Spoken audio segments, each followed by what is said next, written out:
and compassion. And most of all, someone who knows this is the most important thing. Someone who listens, really listens. Not just is there in the room when you're talking, but someone who really listens to you and tries to work with you and tries to deal with the things that are important, and it's not an easy task when you're representing over 100 Democrats in a conference. People who come from different parts of the state. I mean, it is a challenge that is unbelievable.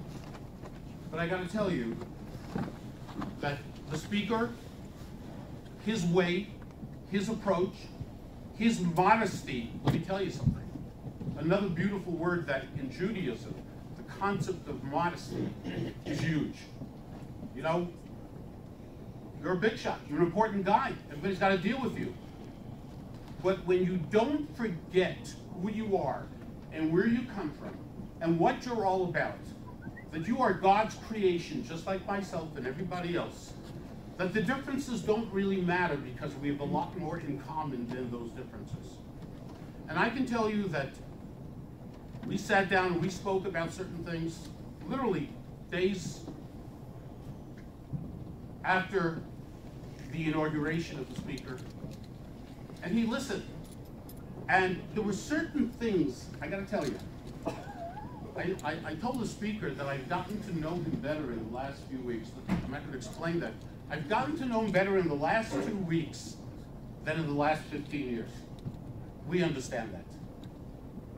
He is what we call, when we want to give the ultimate compliment, I think you used it, it's all about being a bench.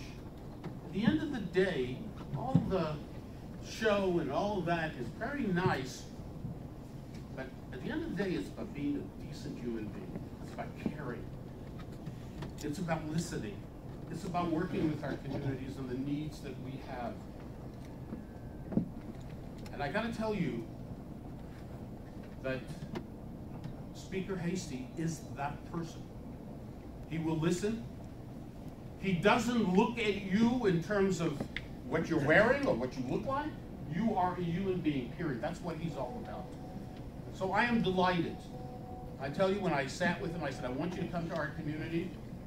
You know, he just became Speaker. He's pretty busy running from place to place. No hesitation, no question. He said, yeah, what? Of course, absolutely.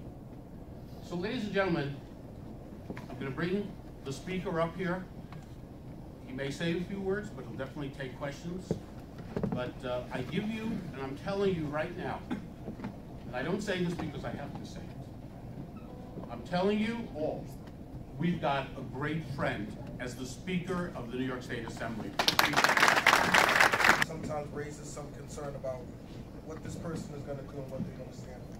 But I really just want to let people know, I don't really see, particularly with the single majority of state, it's not really going to change because there's been a change in the leadership. Throughout my 15 years, you can look and see the stances that I've made and the places I've been that have affected the Jewish community. And I think if you do that, you'll be very comfortable in knowing who I am while you're getting to know who I am. On the points that Bill raised, yes, I am a supporter. Well, since I've become Speaker, I've taken myself off of every bill that I supported because I didn't want to make it seem like as Speaker I was given any undue influence to any consideration. As I said, as Bill said as well, I like to listen. I don't want to make it seem like any of my positions should be too influential or non-influential in terms of where the conference is. I really want to listen. But I was a supporter of the investment tax credit. I do have a lot of constituents who send their children to private schools.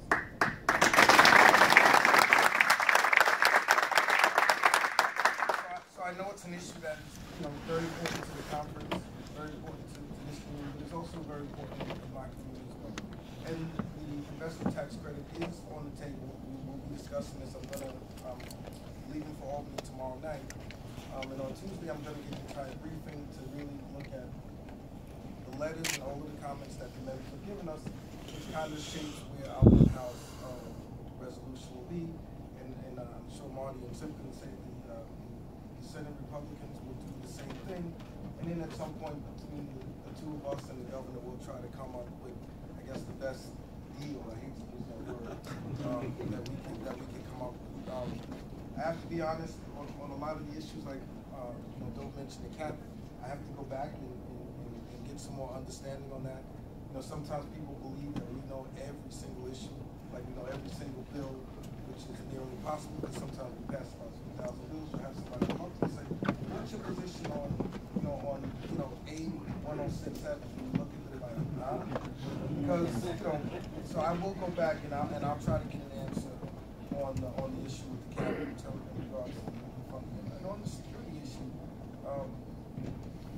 worrying about your children, and I go back to what happened in Connecticut. And I have a 5-year-old girl, and to me, the one place that you think that your children are going to be safe, when you put them in school, you want to go, whether it's work or you go back home, whatever activity it is that you're going to do, that is the one place where you really want to say, I know that my child is in a place. So anything that we have to do to get us to that place, to have our parents feel more secure, that their children are safe in their learning environment, we'll have to do that. So I'll have to come back to you again, on that issue. But I really, like I said, would just like to hear from any of you, questions. I'm not, many people describe me as a person of education, number one. To me, and I believe across the Jewish community, education, investment, tax credit. This is the number one issue that we want to get done. The governor was here a few days before the election. And I remember he said a lot of things. And when this issue was raised, everybody in that room, you remember, got up and cheered him, like unbelievable. And the governor said at that time, I'll never forget the words. He did it on a Thursday night before the election, and then Saturday night he came on my radio show and said the exact same thing. He said it was not about charity. It was not about charity. Listen to this, and I love it, and I don't think we have to remind the governor. We do, we will. It's a matter of justice, he said. So I just want to make it very clear. I know that a lot of people are concerned that this particular legislation, getting this done, is tied, the governor has tied it in with the DREAM Act. So I just want to make this very, very clear.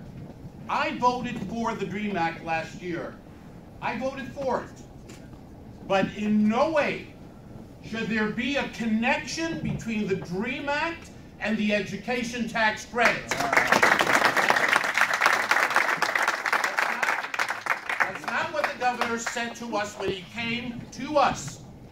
And he was very serious and very emotional about this. So the DREAM Act, fight for it. I'll fight for it. Fine. But you can't connect the two. And I can tell you that the Speaker in the past actually was on the legislation. So that is number one. Number two, there are certain things that are difficult and complicated, and maybe even impossible to get done. But there's something called CAP. It is money that goes to our schools, parochial and private schools. The government requires certain things from our schools. They say you got to keep the attendance, you got to do this, you got to do that. And government says, we're going to pay you for that. We're going to pay you, and that's perfectly fine. No one has ever made an issue. For the life of me, I can't understand why government hasn't, in fact, paid up what it owes. We do get money every single year, but ladies and gentlemen, there's $350 million that is owed from the past. And this year we have a $5 billion extra there.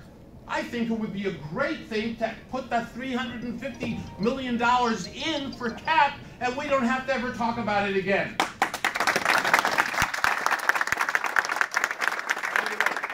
We'll all settle for a little less than $350 million. But that is the legitimate amount that is owed to our schools, period. Next, a very important issue. And we have been involved in it. And in fact, tomorrow we have a very important meeting that we're conducting with a lot of the meisters, with OEM and the police. There's been a lot of discussion and things have been going on regarding the concern about security. We know what's going on. Every other week there's another story somewhere in Europe. And we do not know what we are to expect tomorrow. We live in a world where terrorism, where people who want to kill and murder, they're out there, and if they have the opportunity, they're not just interested in Copenhagen. They're not just interested in Paris or London. They are as interested in New York and America as they are anywhere else, to hurt and to cause pain and to murder innocent people. And while there is nothing we can do to guarantee that nothing will ever happen, we need to do the most that we can. We call that in Hebrew, you're going to be picking up all these words, it's called hishtadlus. It's the part that we do. You know, God helps us, but we got to help ourselves as well. We got to do our part. And we'll do our part, but we need government's help. I don't want to wake up to a situation where something, God forbid, has happened somewhere in our community, and we all say we should have done more. We could have done more. We could have been better prepared. God forbid someone walks into a place somewhere in our greater community, walks in with a weapon. What happens? How do we defend ourselves? Who's the first person to deal with it, to protect everybody else? Some of these things can be dealt with, but there is money out there for security. It is not enough. Let's face this, the Jewish community is a target always. As much as these jihadists hate America, they have a special place in their heart for Jews. We know that. Right? We know that. So we need government to be involved in helping us prepare to do the most we can. There are other important issues which the Speaker and I just talked about a few minutes ago involving infertility. The issue of the technology bond is of great interest to some people. To make sure that we voted for it, to make sure that our schools get the money, that it not be used for something else by anyone, by the city administration. So we need to deal with that, and we are going to. There are many other things, and we will continue to discuss those things, but first I want to recognize, before our very special guest who's come out here to Borough Park today, and I'm delighted, I just want to recognize, of course, all friends, all really good friends, our Senator Simcha Felder. Pointing to Marty. Is that because he's older? No, it's because he's I also want to recognize, of course, a great, great friend, a state senator, represents part of our communities, of course, Senator Marty Golden. Colleagues of government, I got to tell you right now, you sent a mensch to Albany that knows how to get legislation done and how to work for the communities across the state, but work for the communities here in Borough Park. Hey, Marty, you're not on the program, Marty. That's going to cost you. That's why I pointed to mine.